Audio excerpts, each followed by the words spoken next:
उपमुख्यमंत्री एकनाथ शिंदे हे त्यांच्या मूळ गावी म्हणजे दरे गावी आहेत.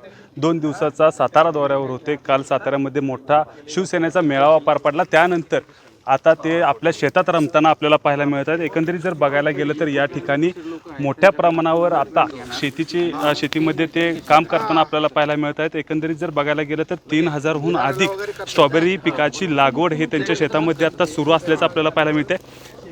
दैनंदिन राजकारणाच्या जीवनातून बाहेर येऊन त्यांनी आता शेतीमध्ये ते रमताना आपल्याला पाहायला मिळतात. मोठ्या संख्येनं या ठिकाणी आता 3000 रोपांची लागवड या ठिकाणी सुरू असल्याचं देखील आपल्याला पाहायला मिळत आहे. एकंदरीत उपमुख्यमंत्री एकनाथ शिंदे हे दरेगावी आल्यानंतर ते दरवेळी शेतामध्ये रमताना आपल्याला पाहायला मिळतात. त्यामुळं या ठिकाणचं आता शेतीचं जे पिकं आहे ते मोठ्या प्रमाणावर घेतल्याचं देखील आपल्याला पाहायला मिळतंय. कॅमेरामन ओमकारसह वैभव बोडके, एबीपी माझा, सातारा.